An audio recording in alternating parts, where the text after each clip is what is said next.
Hey guys, this is Cookie38 and I'm here with a new Let's Play of Mountain Blade Warband.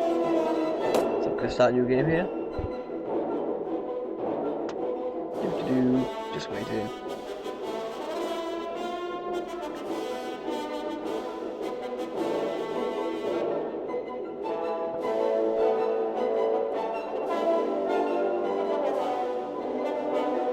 Okay.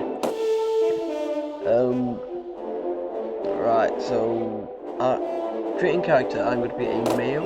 Whoops, I didn't do that. I'm going to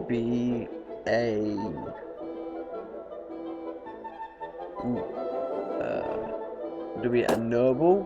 Page of noble is called Squire Pest of Revenge. And let's pick my banner.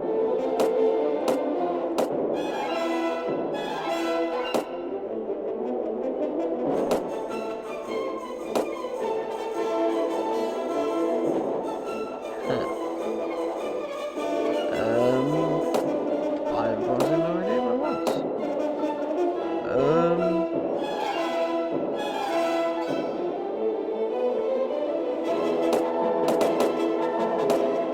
So I'm going to take this one because I'm probably going to use 200 axe at some point, so allow me to quit without saving. Awesome.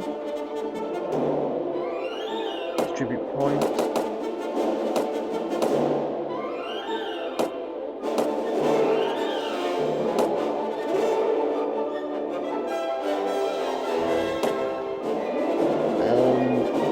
I'm going to put it in two-handed because that's where I always go. Also, oh, what the heck? I've got no head.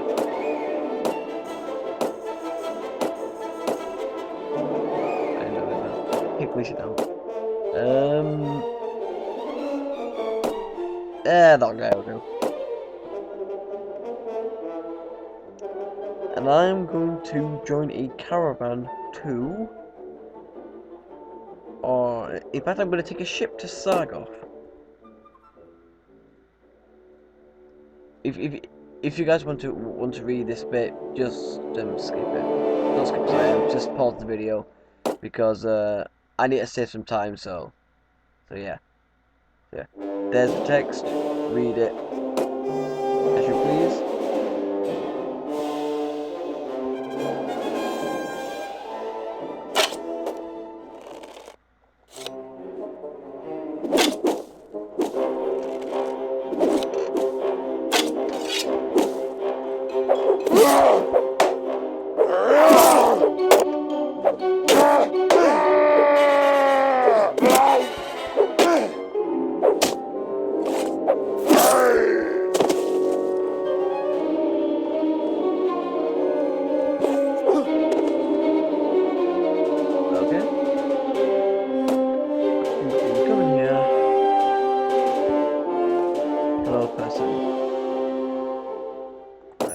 Yes, I will go kill some people because that's what I'm supposed to do.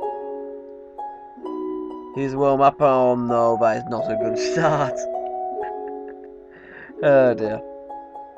Anyway, in case any of you guys watching have not heard of Mountain Blade, it's a well, it can be either a first-person or third-person kind of medieval action-oriented game. I'll show you a battle in a little bit, but not against them because they beat me and I don't want to lose this soon. There are in Warband there are 6 different factions. There are the Kurgat Khanate, the Kingdom of Nords, Kingdom of Rodox, Kingdom of Swadia, Kingdom of Begirs, and the Saranite Sultanate. I am in the territory of the Kingdom of Nords, which is ruled by King Ragnar.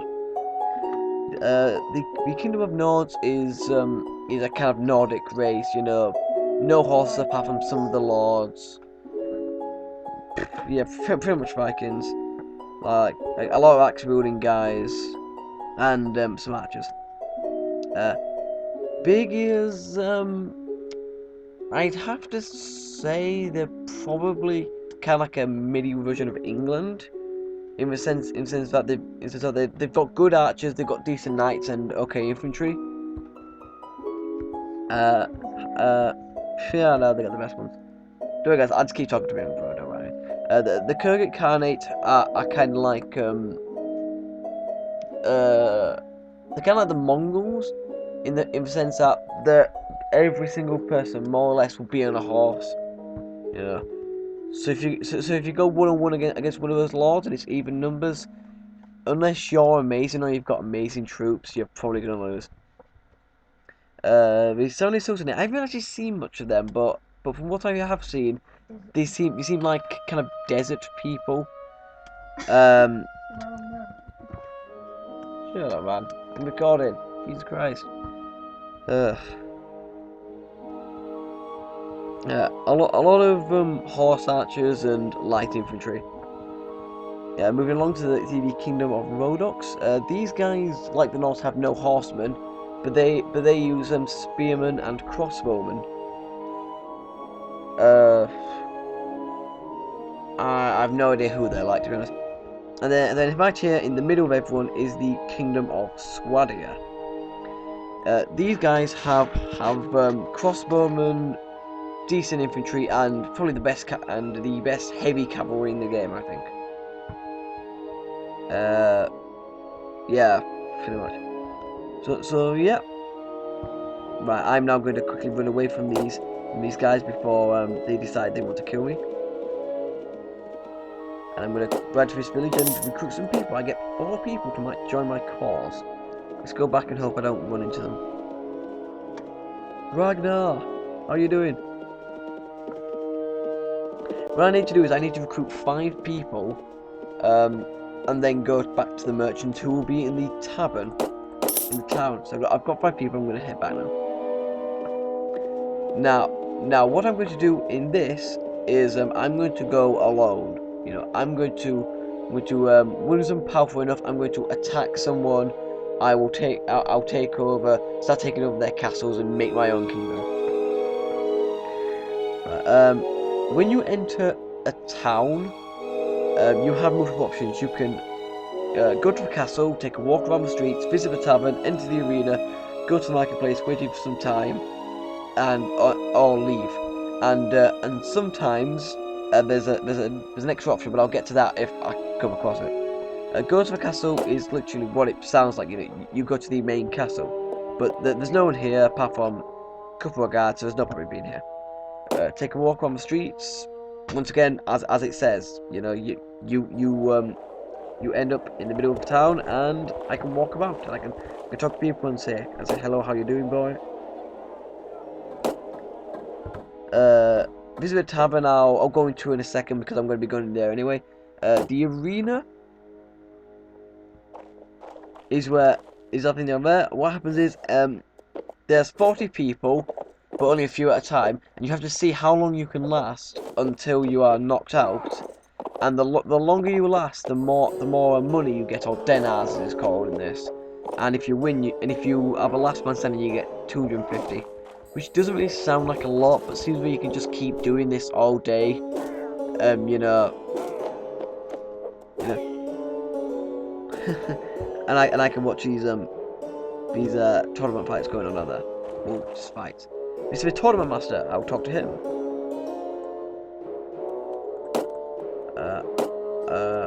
I'm not going to join in because I don't want to. Tournaments nearby towns. Here, Volusia, Kunden, Wercheg, and Ishkula. Okay. Then there's the marketplace. When you go into the marketplace, you can have it assess for local prices. Trade with the arms merchant, trade with the armor merchant, trade with the horse merchant, and goods merchant. Assessing local prices, you need someone with some points in the trade skill. And what this does is it tells you what you could buy from here and take somewhere else to make a profit. The arms merchant is weapons and shields, and this is my loadout at the moment, and I have some smoked fish for me and my guys to eat, and I've got no head again. Oh, there it is. I have the armor merchant is armor merchant. You know, I get a bunch of armor. Awesome. The horse merchant wants to get his horses.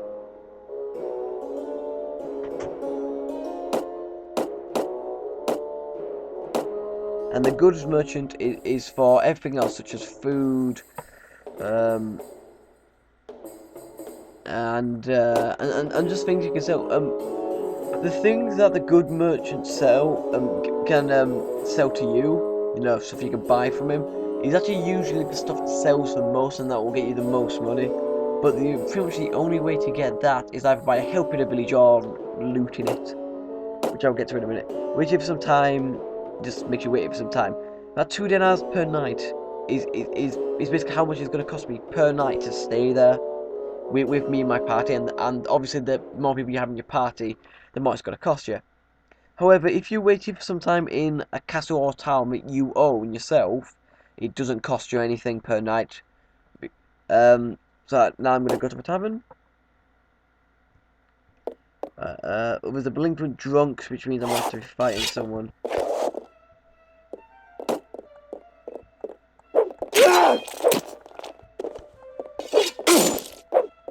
Way too late, buddy. Such a waste. My relationship with the tavern keeper increased, and I've got a bit of dinner out of it. Right. My apologies, I didn't actually have to go into the tavern. What am I supposed to do? I'm supposed to collect 5 men. He's at the tavern in Sargoth. What was I thinking that? Where is it then?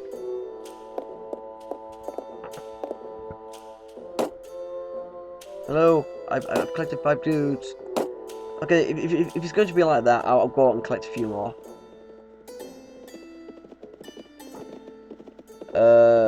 Because I had to download this game myself, it is a bit buggy. So yeah. What I'm going to do is I'm going to stick around in this territory for the time being. Just to do these starting quests to get myself a bit of gold and a bit of experience, stuff like that. But then I'm going to start going out to other places and recruiting all sorts of different people. Oh yeah, but I bet to actually go over these. You have multiple tabs here. Camp, reports, notes, inventory, character, and party. With camp, you set up camp. What you want to do, you can either take an action, which is select up to read, retype from adventuring, which means you literally quit the game, or you need to go back. You can wait for some time, like I accidentally did, or you can resume traveling. Now, if you've got prisoners and you go and take an action, you will sometimes get an option called recruit some of your prisoners to your party. You get more people with a better persuade skill. However, each prisoner you recruit makes your party lose 3 morale, and if your morale's low, people will start deserting your party. So not a good idea. Reports. You should have just random reports. Up here you can see my character of 9 is 100. I have an honor rating of 3, party morale of 95, and a party size limit of 46. My character report 103, 100 renown, 3 honor, no friends, no enemies, and not reading any books. Party size. This tells you, like, basically it breaks down it breaks down what makes your party size. So base size is 10. Because I've got 4 leadership, I get plus 20 to a total. Because I have 12 charisma, I get plus 12, and because my renown is 100, I get plus 4 to that. So I get 46 in total. Weekly budget. This is just, you know, a summary of basically, if things stay as they are, how much money I'm going to have at the end of the week. At the moment, I'm going to the wages for my party is going to come to 20, but because I'm not making anything, I'll lose 20. So if things stay as they are, I'd go down from 170 to 150.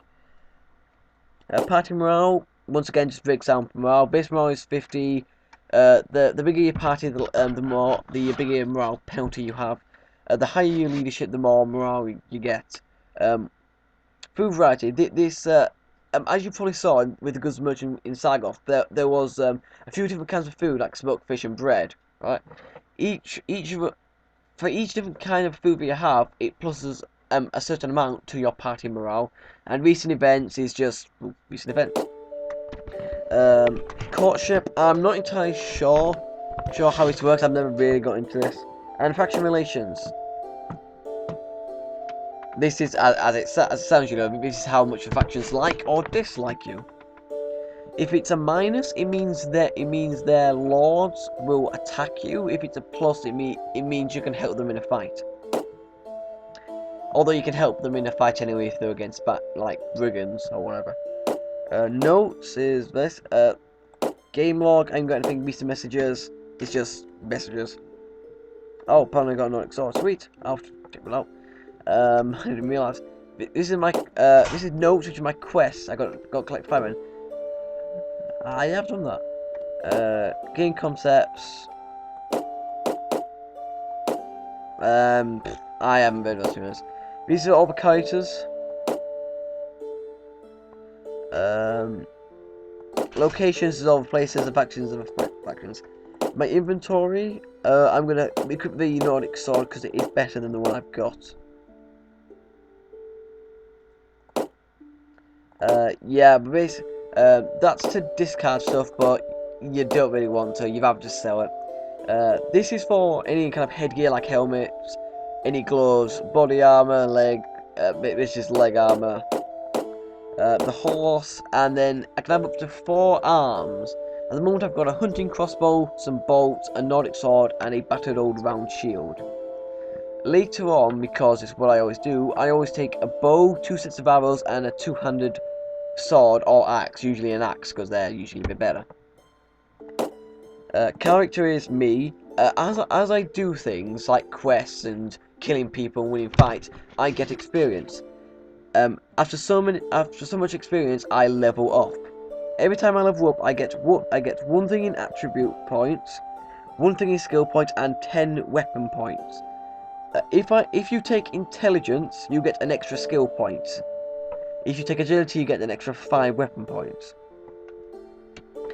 So, what I generally do is I generally get my charisma and I get my strength up to about 12, 13, so I can wear the best stuff. You know, like that. You know, wear the best armor and wield the best weapons. And then I get charisma and intelligence up to as high as I can. Charisma usually first, so I can have max leadership, so I can have a load of people.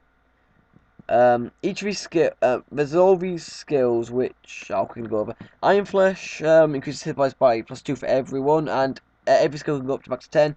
Power Strike increases melee damage by 8%. I've got that at level 4.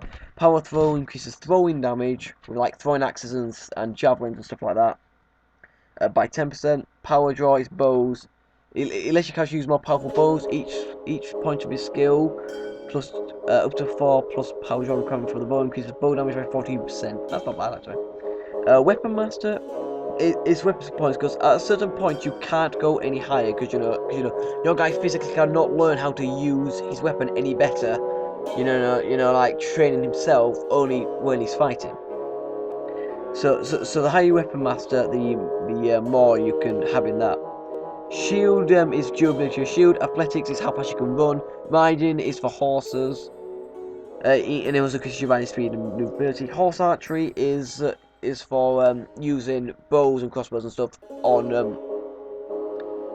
horseback because when you're on horseback you get damage and accuracy penalties as it says up there. So I've never got it to level 10, but I'm guessing at level 10 there's no penalties whatsoever. Looting is looting, you know. Yeah, I get more loot.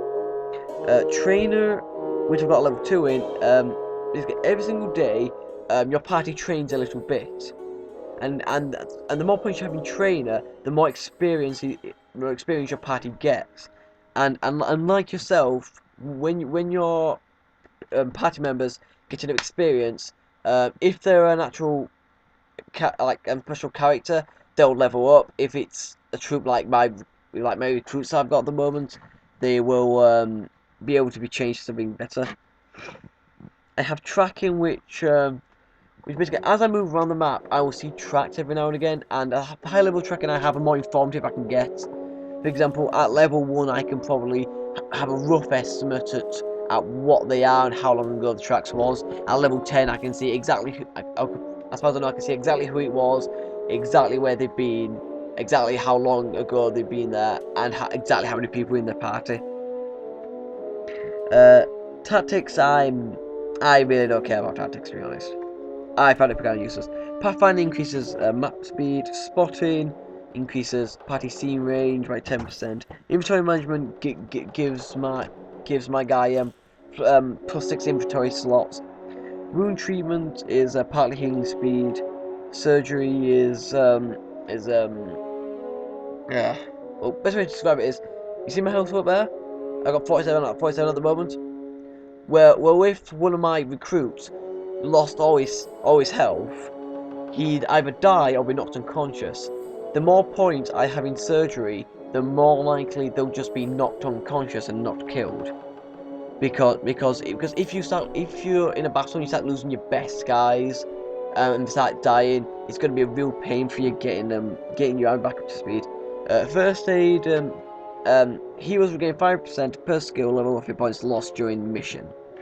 In other, in other words, because I've got level 0, the amount of health that I lose during a fight, basically like a battle, which this game calls a mission, I don't get any back. If I had to point it, I would. Engineer is it